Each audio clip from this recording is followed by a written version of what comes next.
We started Rising Tide Car Wash and we got involved with the autism community because my brother Andrew's on the autism spectrum. What's your favorite part about work? My favorite part of work, work was when my shift was done. That's right. I like to earn money. But the work itself is just work. Yeah, because the work itself is just work. When he was graduating high school, it became pretty clear pretty quickly that we were going to have to take action in order for him to lead the full adult life that we knew he was capable of. So we really wanted to build a business that would help Andrew be in the community, would help create a community of peers for him, and would provide gainful employment for hopefully a lot of people with autism. So I looked at a bunch of different businesses, and we really liked the car wash industry for a variety of reasons. So I'd say early on, we really we didn't know anything about employing people with autism, and we didn't know anything about running a car wash. We really just had an idea that we wanted to pursue, and my dad had been an entrepreneur for his pretty much his whole career, and I was just graduating my undergraduate business degree, and so we had some business sense, but really didn't know anything about what we were trying to do. So it was really important for us to find people who could help us, that knew car washes, that knew how to work with people with autism. We still didn't really know if it could work, but we were going to kind of committed to trying to test it. So we ran a proof of concept in the summer 2012 at a car wash owned by the owner of Sonny's Enterprises, which is in Homestead, Florida. And we recruited a bunch of people with autism. We got help from Center for Autism and Related Disabilities at University of Miami to help us be kind of like our on the ground liaison. And then we trained them up based on like standard car wash procedures. And we were able to meet like industry and time standards for the car wash industry. And at that point we felt like, okay, like this can work. We decided we would buy a car wash at that point. We found one in Parkland, Florida, that was kind of a rundown older car wash, but was in a great community and had a pretty good location. So we said, okay, let's try to do it here. We renovated it. We recruited employees with autism to work here, trained them up, and then we launched in in April of 2013. And at that point, we learned pretty quickly that we had only just begun to understand what we were really trying to do here. I was not a mechanically inclined person. I never worked in customer service. I had never managed anyone. And here I was trying to do all of those things, and it being like all of my family's money on the line to do that. And so it was very stressful. It was a lot of work. There were a lot of trials and tribulations through it.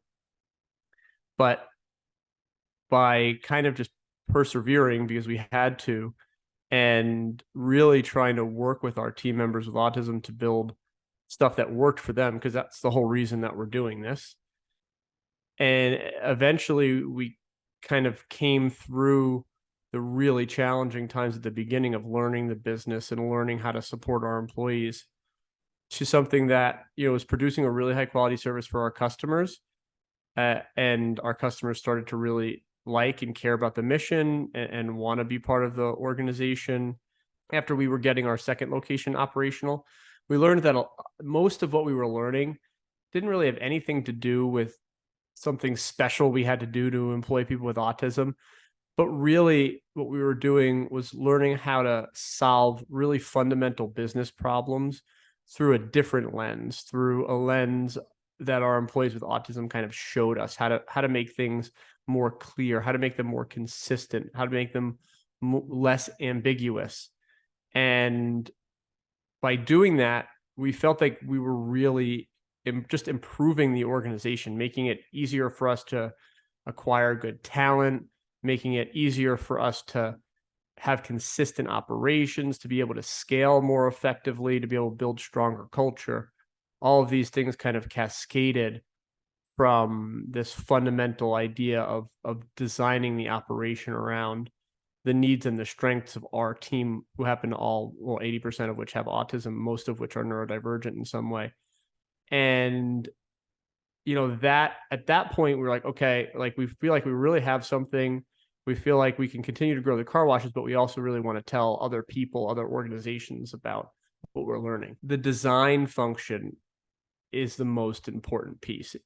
If we're really trying to, if we accept that we're really trying to support individuals with autism, neurodivergent individuals in general, then we need to really be intentional about designing around the needs of those individuals, right? So we can have a lot of perceptions about what we want to do or way things should work, but at the end of the day, the user, which is the user of our organizational systems, is the one who should be ones who should be dictating how it actually operates.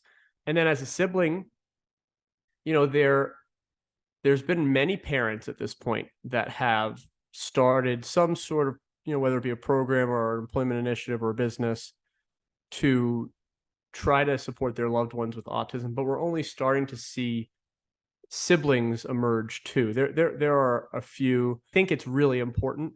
So I think siblings tend to have a different perspective and also just have a longer runway when it comes to supporting their loved ones with autism, right? Our parents aren't, they're not meant to be starting new initiatives, new programs when they're 55, 60, 65 years old, right? Siblings have a lot more of an opportunity to do that. And it also, and I think this is something that we try to convey with the car washes, is that it can be a really meaningful and successful operation if it's done well. First and foremost, you're gaining access to an available, talented, and engaged group of people, right? So many organizations today are really struggling to find talent, and that's really fundamentally a problem with the way we hire. We're very biased, and unfortunately, those biases tend to really work against people with autism and neurodivergent individuals in general, because we're generally hiring in some sort of likability social test, which kind of gets to the root of where people with autism are different, and the way they communicate socially is different. The vast majority of people on the autism spectrum are able to hold down employment and do a really good work, so long as they're working at an organization that is trying to be results oriented and really trying to support their employees effectively in general. So I think the first thing for employers is, this is a talent pool that is waiting to work, can work. You just have to figure out how to effectively evaluate them and how to invite them into your organization. When you invite this group of people into your organization, you dedicate yourself to designing things that work for them.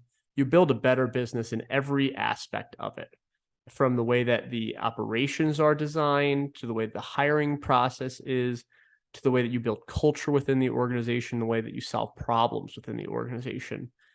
And a lot of that, I don't think people necessarily understand, or it's probably not obvious.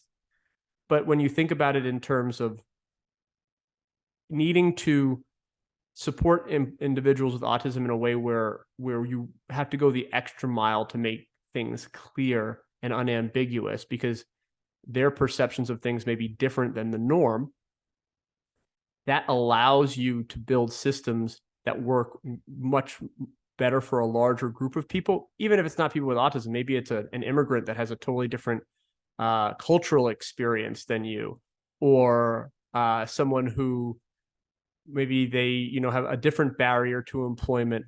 All of these things, by designing for this group of individuals, can really be solved for, and it helps make the organization more ready to grow too. That's another one that's less apparent, because when you design systems that are clear and consistent, that makes it easier for an organization to expand. So many people want to support organizations that are inclusive.